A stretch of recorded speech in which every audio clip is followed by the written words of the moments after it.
Absolute pleasure to be here with UFC Hall of Famer Matt Hughes, former welterweight champion who ruled this division for a very long time, but we're in Canada. Rory MacDonald taking on Tyron Woodley in the co-main event for UFC 174. The talk is always, is he the next George St. Pierre, Rory MacDonald? Your thoughts?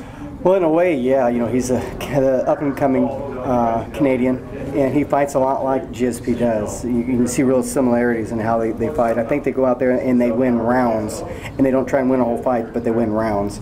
But, you know, Rory's got a tough fight this weekend. Tyron Woodley is very explosive, very powerful, and, you know, that first round, Rory's really got to weather the storm and got to come on late in the second round and the third round. You take a look at this division with Rory. I mean, he's already lost to a friend of yours in Robbie Lawler. He does have some work to do. Dana White did say Matt Brown and Robbie Lawler, the winner, will likely get the next title shot. Do you think that was Dana White trying to light a fire under Rory and Tyron to say you need to perform in Vancouver if you want to get that title shot? Very well could be. You know, Dana, what he wants is great fights. He wants guys to go out there and give it 100% every time. So, you know, Rory, it seems like he just does enough to win rounds, and he doesn't go. He's not explosive. He's not trying to do everything he can to put that opponent away. So, you know, Dana White's very good about lighting fires, and that's probably what he's doing right there. Rory's told me in the interview we did a couple of days ago, he's like, I want to be champion. I'm going to be the champion. But there's a difference as a contender talking about it. You've been there.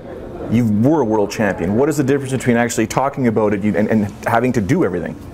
You know, I'm not the greatest to talk about how I fought, but I went out there and fought, and I tried to win every round, and I tried to beat my opponent down, beat him up mentally, so physically he would crumble.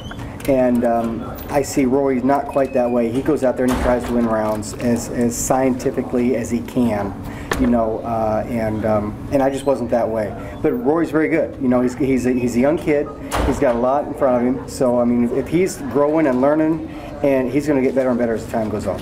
And you take a look at this division as we close this off here. Johnny Hendricks is 32 years old. That's a pretty, it's not the oldest champion, but it's at an age when mixed martial arts begin to decline. We're only in June of 2014. Do you think this division will remain with Johnny Hendricks as a champion over the next year, or is this going to flip around over the next few years? Boy, you're putting me on the spot here. You know, this division's tough. Tyron Woodley, Robbie Lawler, Rory, you know, gives a conduit. When he gets healthy, he'll be right back in the mix of things. So I can see this division staying with the belt staying with Johnny, and I can see it moving around. You know, if you look at Johnny's last fight with Robbie Lawler, it was barn burner, great fight. You know, and I think Robbie was in title contention right after that fight just because it was a great fight.